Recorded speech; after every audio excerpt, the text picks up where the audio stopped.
Today on Spiced and Diced, we make pumpkin spice with a bonus pumpkin pie recipe.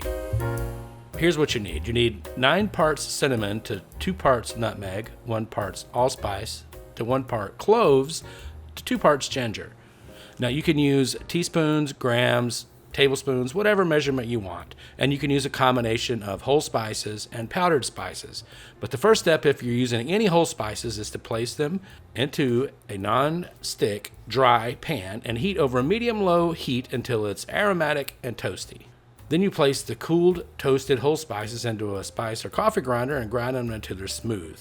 You might have to break the longer cinnamon sticks to make them fit and to grind up. And then if you're using any powdered spices, like I'm using powdered ginger, then you'll add them into the mix after it's already smooth and just pulse a few times to blend it together so you have a nice, fully blended pumpkin pie spice. Now you'll carefully spoon or funnel the pumpkin pie spice into a sealable airtight container to use in delicious recipes for pumpkin pie, apple pie, and there's lots of things that call for a pie spice. And today we're going to make a really simple pumpkin pie recipe. All you need for this recipe is 2 large eggs, 1 can of sweetened condensed milk, 2 or 3 teaspoons of pumpkin pie spice, 1 14-ounce can of pure pumpkin puree, and a 9-inch pie crust, homemade or store-bought. The first step is in a medium bowl to whisk together the eggs, the can of sweetened milk, and 2 or 3 teaspoons of the pumpkin pie spice. This is to your preference. If you like a spicy pie with lots of flavoring, add 3. If you want more taste like pumpkin, add 2.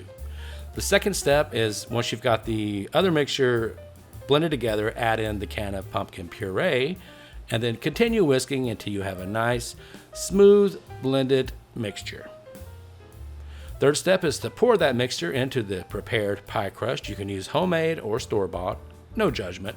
Place that in a preheated oven at 425 degrees Fahrenheit for 15 minutes. Then after 15 minutes, reduce the heat to 350 degrees Fahrenheit. This is important not to burn your pie. And then you'll continue cooking for 35 to 40 minutes until a toothpick inserted 1 inch from the edge comes out clean and it looks browned and delicious, and it'll puff up a little just like this.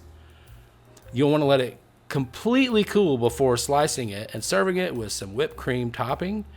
And if you really want to get fancy, you could grate some of that nutmeg, especially if you had the whole nutmeg grated on there for a nice garnish and a delicious finishing taste for a really simple, no-fail pumpkin pie.